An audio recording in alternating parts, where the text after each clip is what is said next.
Hello everyone and welcome to this second session on direct and indirect speech.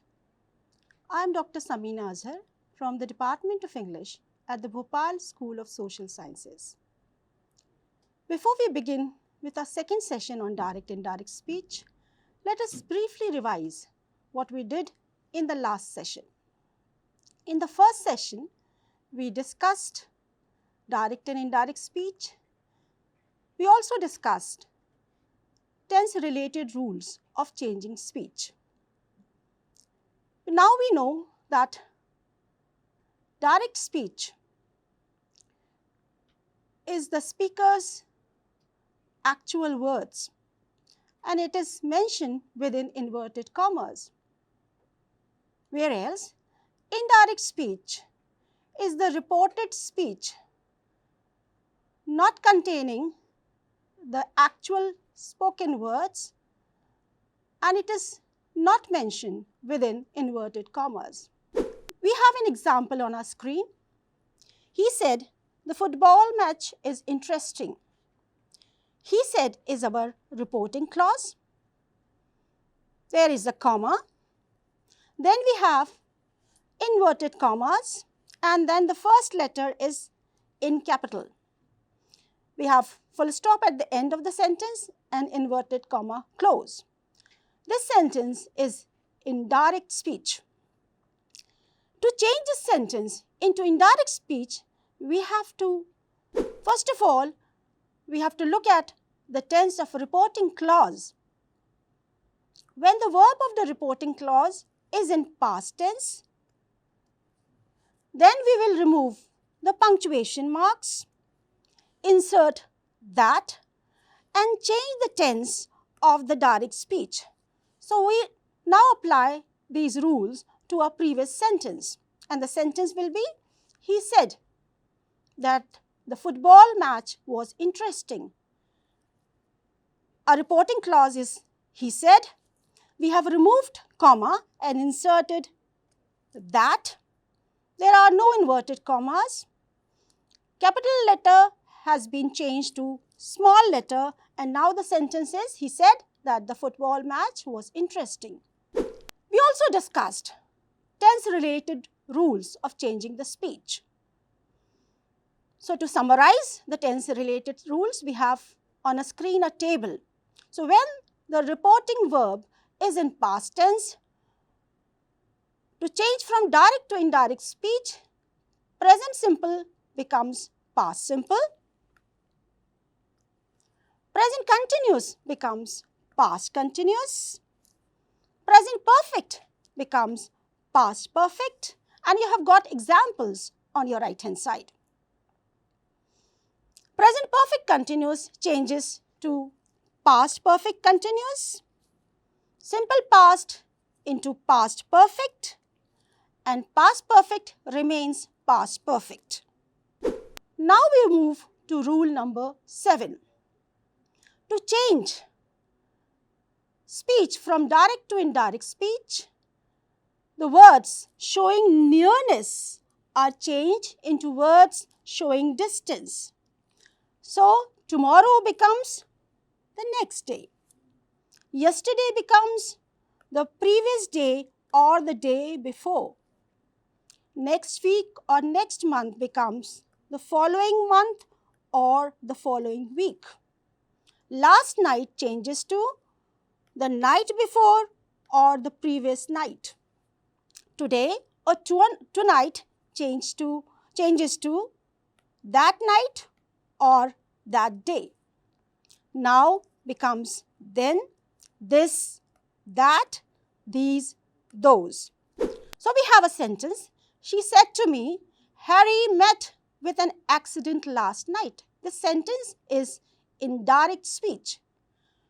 So, if the reporting verb is in past tense, we will change this into indirect speech and the sentence becomes, she told me that Harry had met, past changes to past perfect, with an accident and now the last night becomes the previous night. Rule number 8 is about the change in the modals.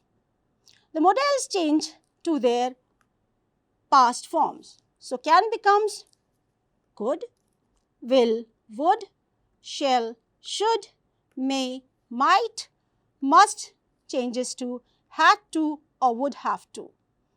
So, the sentence is, she said to me, they will take their test tomorrow. If the reporting verb is in past tense, we'll change the sentence into indirect speech.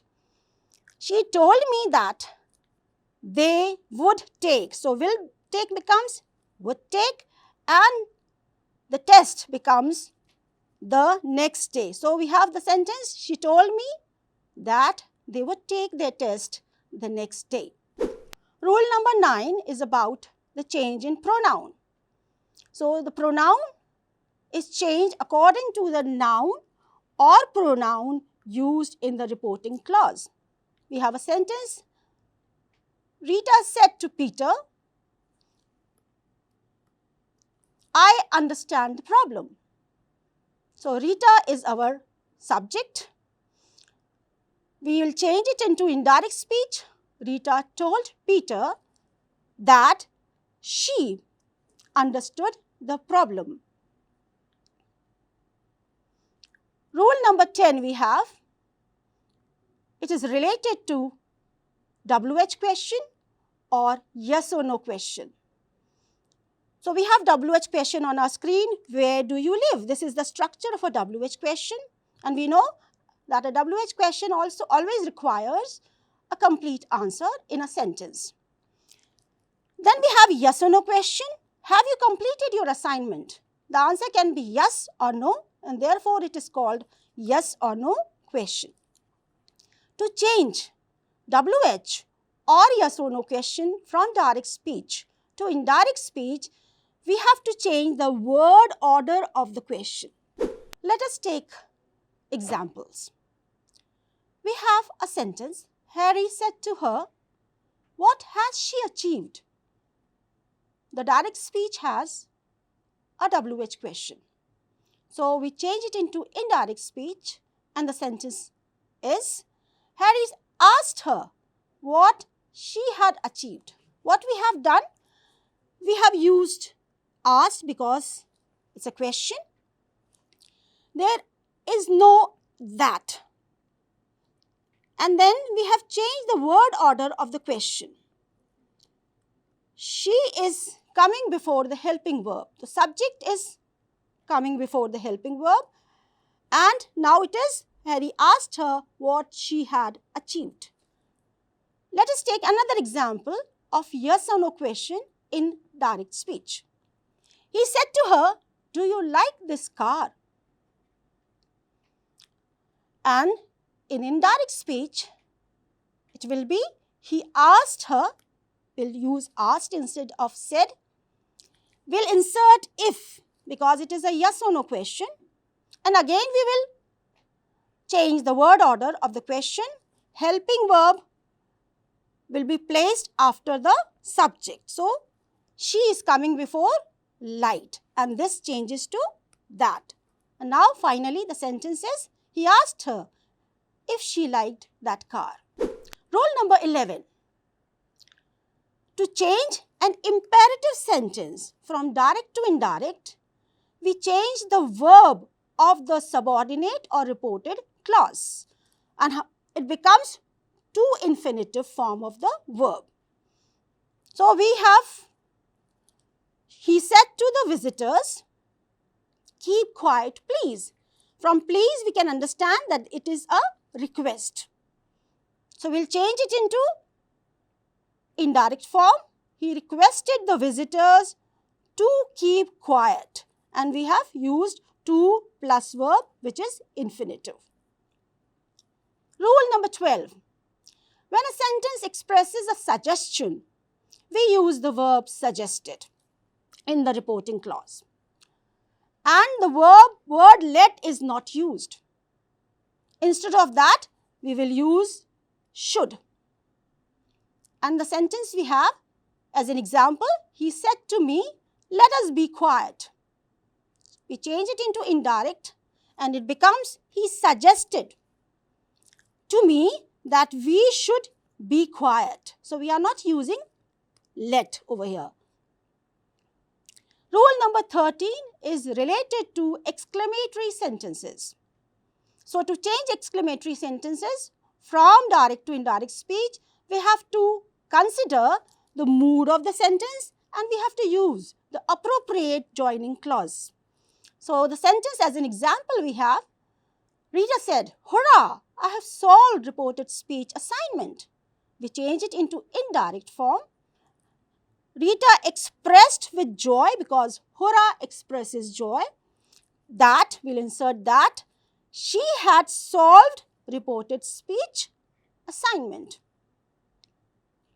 Rule number 14, we have as exceptions. So if we state something which is universal, which contains scientific truths, there will be no change in the tense of the reported speech.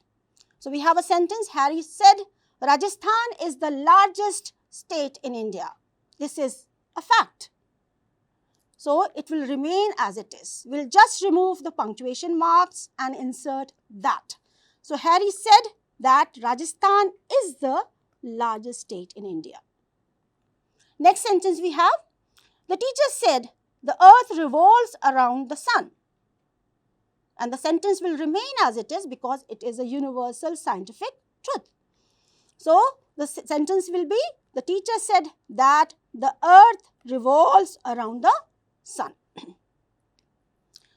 Rule number 15, we have, if the reporting verb is in future tense or in simple present tense. So we have says, we have will say.